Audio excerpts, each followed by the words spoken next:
Hello, and welcome to all you anime fans. Today I will be recapping the movie titled Legend of the Millennium Dragon. A group of samurai station themselves just outside of a settlement. The occupants are all hunkered in their houses, bracing for the worst. This ominous barrier destroys a random wooden wheel as it rolls down the street. An inquisitive youngster peers through a hole in the wall, only to see demon-like entities pass by. The demons advance on the samurai as they shoot a torrent of arrows into their midst. They simply deflect them, barely even slowing their stride. They are referred to as Oni by the samurai before confronting them in combat. The Oni appeared to have the upper hand until a group of shaman conducted an incantation that set fire to the battlefield. It weakens the demons, allowing the samurai to launch an effective attack. The fires provide a protective barrier that keeps the remaining Oni at bay. Recognizing this, a couple of them form an Oni Jenga to pool their resources and quench the fire. It also spawns a massive rock monster that rampages over the battlefield, forcing the samurai to flee to a nearby temple. As the Oni make their final charge, Genon, a mighty monk, stops them in their tracks. He easily smashes the rock monster, causing the assailants to retreat. The light at the end of a tunnel appears as Genon considers whether it is a sign for him to travel back in time. Time, paradoxically, shifts to the current period. Jun, a bashful middle schooler, rides his bike around the city on his way home. He demonstrates his nervousness by over-apologizing for almost hitting several youngsters,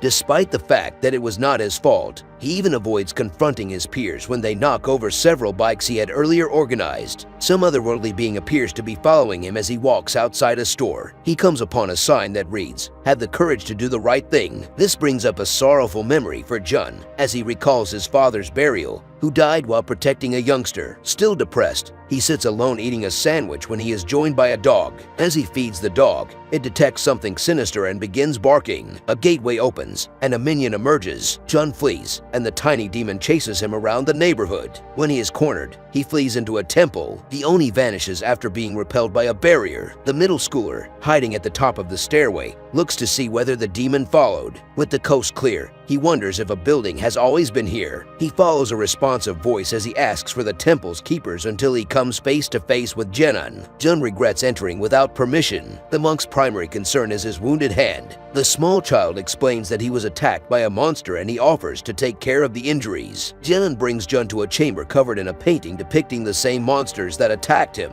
The monk explains that they are Oni. They would arrive in Kyoto during the Heian period, pillaging and snatching women and children. The imperial court retaliated against them. As he finishes his story, the mural comes to life, causing Jun to faint. He awakens at the temple and meets Reiko Minamoto, a great swordsman who battles alongside Genon. Jun is treated as nobility and is perplexed why. He is in such a strange surroundings that he wonders if he is on a movie set. Genon leaves Jun in the hands of Reiko, who introduces himself properly. He attacks him quickly because he is intrigued by his abilities. He expects him to evade them easily but is disappointed to discover him unable to do so. So he dresses him and shows him about. Looking around, he begins to suspect that everything is genuine. His phone doesn't even have a network connection. Later, the aristocracy meet with Jun, welcoming him as their savior who will assist them in getting rid of the Oni. The birthmark on his chest is shown to be proof that he is a genuine descendant of nobility. This implies he is the only master of Urachi, a formidable 8-headed dragon. Counselor Taj adjourns the meeting to allow Jun time to decide whether or not to assist them. The counselor summons him to his chambers to reassure him that everything will be fine. Later that night, Reiko shows off his swordsmanship by neatly slaying 3 offenders sentenced to exile. Jun is impressed, yet he is concerned about their well-being. Soon after, a Reiko buddy informs the boy that they are not dead, but have simply been knocked unconscious with the back of the blade. Reiko trains them by promising them freedom if they defeat him. As they talk about it, the alarm goes off, signaling an Oni attack. The young samurai hastily arrive on the scene. They are informed of the situation upon their arrival. After battling the spider-like monster, they discovered it was just a distraction. The main target of the Oni was the temple, where the monsters were gaining the upper hand. Jun is abandoned to roam the wild streets. Genon picks him up and takes him to the lake in the center of the temple. They use a boat to cross the lake, but an Oni assaults them. Using a water technique similar to a waterbender, it is deflected by the monk,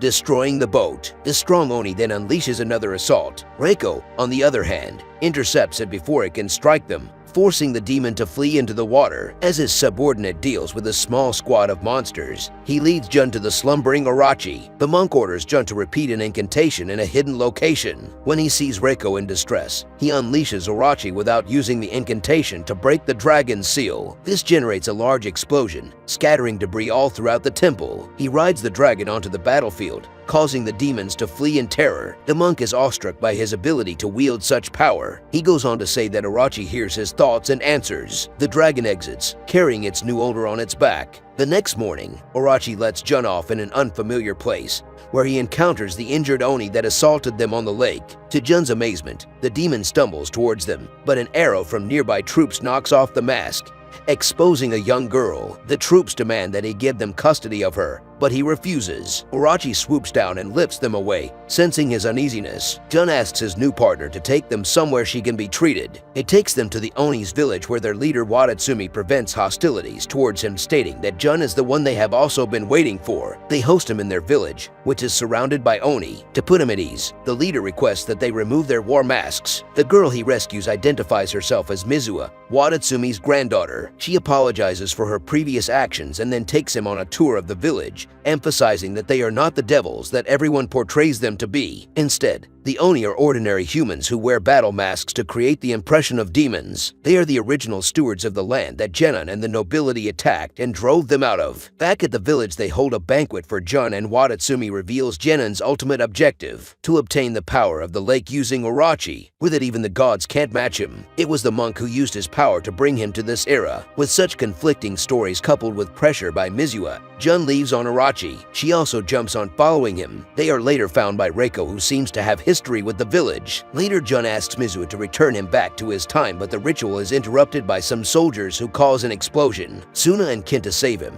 and they are subsequently joined by additional Reiko allies called Sadametsu and Sudake, who guide Jun back to the city. The capital is in the grip of a crisis. Counselor Taj confronts Genon about plots, but he overpowers him before he can divulge anything. The last struggle between Oni and mankind begins. Jun tries to halt the conflict but is assaulted by Reiko, whom he does not recognize. An Oni informs him that Genon used his abilities to transform Reiko and his buddies into the four heavenly kings. They are possessed by these entities, so they don't have control over their bodies. Meanwhile, Mizuha travels to a cave to retrieve an artifact that unleashes Orochi's full power. Back on the battlefield, Jun discovers that Genon was responsible for Reiko's mother and father's deaths. They attempted to create peace between the two tribes, and we find that Reiko is descended from both. His parents' deaths made him despise the people that the monk exploited. Wadatsumi offers Jun a knife that belonged to Reiko, which he uses to summon him back to good. Genon sees it working and extinguishes the power he put upon him. Meanwhile, Mizuha delivers the relic to Jun, who combines it with Reiko's knife to form a sword. Annoyed, the monk gathers the power of the four heavenly kings into himself and transforms into a giant demon and attacks everyone that gets into his way.